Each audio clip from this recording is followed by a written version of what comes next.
Hello everyone, this is me Sabiya है और मैं आपके लिए लेकर आई हूँ एक और रीडिंग जो कि होगी उन लोगों के लिए जो right now third party scenario में है और जानना चाह रहे हैं कि आपकी और आपके पर्सन के दरमियान में जो रिश्ता है उस रिश्ते का क्या बनेगा आने वाले टाइम में। अगर आप थर्ड पार्टी सिनेरियो में है राइट नाउ तो आपका रिलेशनशिप कहाँ जाएगा आने वाले टाइम में। Let's begin. रीडिंग शुरू करने से पहले रिमाइंड करवा दूँ कि ये एक जनरल रीडिंग है, सबके साथ मैच कर भी सकती है और नहीं भी। सो जो बातें जो मैसेजेस मैच करते हैं उन मैसेजेस को पिक करो और बाकी सब को छोड़ दो। अगर आप पर्सनल रीडिंग्स चाहते हो पेपॉल से या इजी बेसिस पेमेंट कर सकते हो, सिर्फ तभी रीच आउट करो ताकि आपका भी टाइम वेस्ट नहीं हो और मेरा भी। सो क्या होने वाला है आपका, आपके और आपके पार्टनर के दरमियान में थर्ड पार्टी की वजह से। Let's find out. Fan romance celebration party, okay, not unsuccessful plans, lies keeping secrets, okay, friends influences,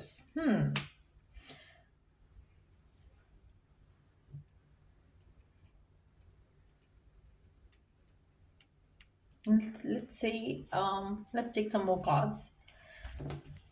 क्या होने वाला है आपके और आपके पर्सन के दरमियान में। आपके पर्सन आपसे बहुत ज़्यादा झूठ तो बोल रहे हैं फॉर श्योर, और आप में से कुछ लोगों के लिए आपके फ्रेंड्स भी आपके खुद के फ्रेंड्स भी काफ़ी इन्फ्लुएंस कर रहे हैं आपकी लव लाइफ को इन अ नेगेटिव वे। कहीं ना कहीं आपका पार्टनर और आपके दरमियान में जो इश्यूज हैं वो फ्रेंड्स की वजह से और ज़्यादा ख़राब हो रहे हैं। आपके आपके अपने फ्रेंड्स अच्छे नहीं हैं या आपके पर्सन के फ्रेंड्स अच्छे नहीं हैं, जिनका नेगेटिव इन्फ्लुएंस भी आपके रिश्ते को ख़राब कर रहा है। आने वाले टाइम में भी और ज़्यादा ख़राब होगा।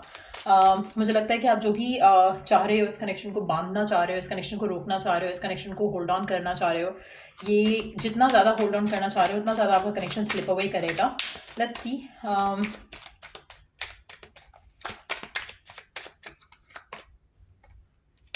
आप में से कुछ लोग पाइसेस हो सकते हो, लियो हो सकते हो, या इन दो साइंस को डील कर रहे हो सकते हो।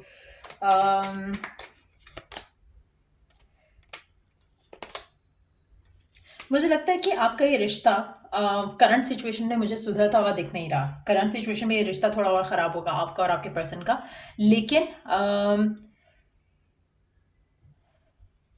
मुझे आपका इस इंसान के साथ दूर होना दिख रहा है। आपका इस इंसान के साथ, इस रिश्ते के साथ थोड़ा डिटैचमेंट जो है वो आने वाले टाइम में दिख रहा है। आप में से मेजॉरिटी लोगों के लिए आपकी, चाहे ये आपका हस्बैंड वाइफ भी है, तब भी आप डिटैच हो जाओगे।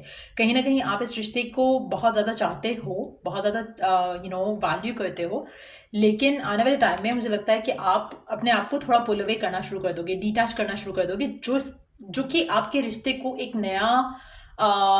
नई लाइफ देगा। अगर आप अपने आप को डिटैच नहीं करते हो इस रिश्ते से, इस पर्सन से, इमोशनली, मेंटली, फिजिकली, और आप इस कनेक्शन को संभालने की कोशिश करते रहोगे, तो ये कनेक्शन जो है और ख़राब होगा। Over the period of time आपका रिलेशनशिप और ख़राब होगा। जहाँ पर आपने डिटैच हुआ, जहाँ पर आपने डिसाइड कर लिया कि ठीक है, अगर पर्सन को थर्ड पार्टी ही चाहिए तो ठीक है, वो उसके साथ खुश रहे। जहाँ पर आप उसको लेट गो कर दोगे, आप उसको सरेंडर कर दोगे, आप उसको छोड़ दोगे उसके हाल पे, वहाँ पर ये पर्सन ठीक हो जाएगा। मेजॉरिटी लोगों के लिए मुझे लगता है कि थर्ड पार्टी के साथ जो इनका चक्कर चल रहा है वो ख़त्म हो जाएगा। चाहे थर्ड पार्टी इनकी वाइफ हस्बैंड है, चाहे थर्ड पार्टी कुछ और सिनेरियो है, चाहे थर्ड पार्टी इनका अफेयर है, एक्स्ट्रा मैरिटल अफेयर है, वट एवर द केस है, थर्ड पार्टी जो भी आपके सिनेरियो में है, थर्ड पार्टी का इन्फ्लुएंस ख़त्म हो जाएगा। थर्ड पार्टी ख़त्म हो जाएगी, लेकिन तब ख़त्म होगी जब आप अपने इस रिश्ते को लेकर कंसर्न्ड होना, वरिड होना छोड़ दोगे। आपको करंट सिचुएशन में आपकी और सो हैबिचुअल, आप बहुत ज़्यादा हैबिचुअल हो चुके हो, बहुत ज़्यादा आदी हो गए हो, बहुत ज़्यादा एडिक्टिव हो चुके हो इस इंसान को लेकर, इस कनेक्शन को लेकर। आपका वो अटैचमेंट ख़त्म होना चाहिए इस कनेक्शन में। जो आप राइट नाउ अटैचमेंट फील करते हो ना इस इंसान को लेकर, वो ख़त्म होगा। उसके बाद चीज़ें बदलेंगी। अगर अभी आपको लगता है कि आप ऑब्सेशन की हद तक, इस इंसान को लेकर पागलपन की हद तक जाने के लिए तैयार हो और आप चाहते हो कि ये पर्सन आपको मिल जाए, ये पर्सन नहीं मिलेगा।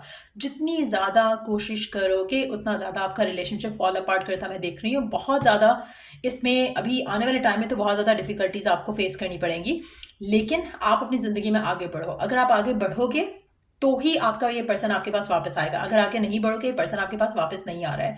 सो आपको अपने इस करंट कंफर्ट जोन से निकलना है, जहां पर आप अपने आप को इस इंसान के लिए होल्ड बैक कर रहे हो फ्रॉम मूविंग ऑन। आप मूव ऑन करोगे इस कनेक्शन से, फिर ये पर्सन आपके पास आएगा। अब जब हम मूव ऑन करने की बात करें, अगर आप शादी में हो इस इंसान के साथ, तो आप मूव ऑन इस तरह से करोगे कि आप अपने आप को इमोशनली कंप्लीटली डिटैच करोगे। आप में से कुछ लोग हो सकता है कि सेपरेशन भी ले लें। सेपरेशन के टाइम में पर्सन आपके पास वापस आएगा। जब तक आप इसके साथ हो, ये आपको वैल्यू नहीं करेगा, थर्ड पार्टी को वैल्यू करेगा, थर्ड पार्टी को सुनेगा, थर्ड पार्टी के बारे में जो है वो आपसे सीक्रेट्स कीप करेगा। ये जो भी पर्सन है जिसके साथ भी आप डील कर रहे हो, to be honest, second chance देने जैसी इसकी हरकतें नहीं है, but at the same time situation work out होते मुझे दिख रही है आप में से मेजॉरिटी लोगों के लिए। तो इसको, इसका लेसन लर्न करके अपने पास आने दो, और तब जब ये आपके पास आएगा तो आपके लिए बहुत अच्छा एक एक्सपीरियंस रहेगा, क्योंकि पर्सन आपको विन बैक करेगा। ऐसा नहीं है कि आपको फॉर ग्रांटेड लेगा, विन बैक करेगा, आपके लिए एफर्ट करेगा, आपके लिए कोशिश करेगा। आप में से कुछ लोग कैंसर भी हो सकते हैं, लिब्रा हो सकते हैं, लियो हो सकते हैं, पाइसिस हो सकते हैं, या फिर इन साइंस को डील कर रहे हो। बट येस, अगर आप चाहते हो कि पर्सन थर्ड पार्टी को छोड़ दे और आपके पास आए, तो आपको खुद को डिटैच करना पड़ेगा। जितना ज़्यादा इसके पीछे भागोगे, उतना ज़्यादा ये पर्सन आपसे दूर जाएगा। सो इसको चेज आफ्टर करना इज़ अ स्टुपिडिटी। आपको ये नहीं करना चाहिए। और लेट्स सी कि फर्दर आपको क्या करना चाहिए ताकि आपका पर्सन आपके पास आ सके थर्ड पार्टी को छोड़कर। Mother healing, as your feelings toward your mother heal, your desire manifest more rapidly and accurately। अच्छा, आप में से कुछ लोगों के लिए आपका जो पास्ट लाइफ कामा है, वो भी एक रीज़न हो सकता है कि आपकी लाइफ में जो ब्लॉकेजेस आप डील कर रहे हो, स्पेशली मदर से रिलेटेड इश्यूज अगर आपके हैं, या फिर रहे हैं चाइल्डहुड में, या अभी हैं, या फादर फिगर से रिलेटेड कोई इश्यूज रहे हैं या अभी भी हैं, उनसे आपने अपने आप को हील करना है। आप में से कुछ लोगों के लिए हो सकता है कि आपको लगता है कि आपका रिश्ता इस इंसान के साथ आपकी मदर ने जोड़ा, और आप कहीं ना कहीं उनको ब्लेम करते हो इस टॉक्सिक कनेक्शन के लिए। ये भी पॉसिबिलिटी है कुछ लोगों के लिए। और अगर ऐसा है तो आप जितना ज़्यादा उस सिचुएशन को फॉरगिव एंड फॉरगेट करते हुए आगे बढ़ोगे, उतना ज़्यादा जल्दी आपकी हीलिंग होगी। और आपकी इसी तरह से अगर हम पास्ट लाइफ की बात करें, उसकी हीलिंग होगी। उसके बाद जाकर आप और आपके जो ये सिचुएशन है आपके पर्सन के साथ, ये बेटर अप होना शुरू हो जाएगी। सो कोशिश करो कि अगर आप चाहते हो कि आपकी डिज़ायर मैनिफेस्ट हो इस इंसान को लेकर जल्दी, तो आपको अपनी हीलिंग के ऊपर, अपनी पास्ट लाइफ हीलिंग के ऊपर काम करना है, और सिचुएशन जो है वो बेटर अप होना शुरू हो जाएगी आपके और आपके पर्सन के दरमियान में। Let's take one more card. और क्या करने की ज़रूरत है आपको अपनी लाइफ में राइट नाउ, ताकि जो आप चाहते हो वो जल्दी हो सके। Self forgiveness, again mother healing तो एक है, उसके अलावा आपने खुद को भी फॉरगिव करना है। अगर आपसे कुछ मिस्टेक्स होती हैं या हुई हैं, या आपने इस इंसान को सर पे चढ़ाया है, तो अपने आप को बार बार ब्लेम नहीं करो कि मेरी वजह से ऐसा हुआ है। नहीं, जस्ट फील कि ठीक है, जो हो चुका है उसको छोड़ दो, उसको रहने दो, सरेंडर करो। जब सरेंडर करोगे तो ऑटोमेटिकली पर्सन अपने अपनी जो इसकी एक्चुअली वर्थ है उसमें ये वापस आपके पास आएगा। आपने इसको शायद बहुत ज़्यादा वैल्यू किया है। आपको अब खुद को कोसने की बजाय, खुद को ब्लेम करने की बजाय, आपको चाहिए कि आप अपने आप को इस पूरी सिचुएशन से लेकर आज़ाद कर दो। जहाँ पर जब आप इस पूरी सिचुएशन से अपने आप को आज़ाद करोगे, डिवाइन के ऊपर छोड़ोगे, रब के ऊपर छोड़ोगे, आपके लिए चीज़ें वर्कआउट खुद ब खुद होंगी। आपको अपने आप को इस कनेक्शन से, इसकी टॉक्सिसिटी से, इसकी अटैचमेंट से निकालना है। जो आप आउटकम चाहते हो, जितना ज़्यादा कोशिश करोगे ना कि आपका पैचअप हो जाए, या आपका पर्सन आपको चूज़ कर ले, थर्ड पार्टी को छोड़ दे, उतना ये रिलेशनशिप और ख़राब होगा। जितना ज़्यादा इस इंसान से दूर भागोगे, उतना ये पर्सन आपके पास खुद पीछे आएगा चीज़ों को फिक्स करने के लिए। कोशिश करो कि आपने देखो, आप इस इंसान के पीछे भागकर या इस इंसान को फिक्स करने की कोशिश आपने कर ली, अपने रिलेशनशिप को फिक्स करने की कोशिश कर ली, रिजल्ट आपके सामने कुछ नहीं हुआ, तभी आप ये रीडिंग देख रहे हो, क्योंकि आपका पर्सन स्टिल आपका नहीं है। थर्ड पार्टी को टाइम दे रहा है, आपसे झूठ बोल रहा है, सीक्रेट्स कीप कर रहा है, किसी के साथ आपको चीट कर रहा है, या अगर बता भी रहा है तो आपको पता है कि कोई और पर्सन है उसकी लाइफ में। लेकिन आपने अब तक जितना भी किया या जो भी किया, आपका उसका आउटकम आपके सामने है। Person is still doing the same. अब आप चाहते हो कि आउटकम डिफरेंट हो, रिजल्ट डिफरेंट हो, तो ट्राई इट डिफरेंटली। अब आपने अपने आप को डिटैच करना है, पर्सन को कुछ नहीं कहना, और फिर अपनी हीलिंग के ऊपर काम करना है। और अपने आप को as you move forward in your life, आपने अपने ऊपर फोकस लेकर आना है। अपने ऊपर फोकस लेकर आओगे, पर्सन का फोकस भी आपके ऊपर खुद आ जाएगा।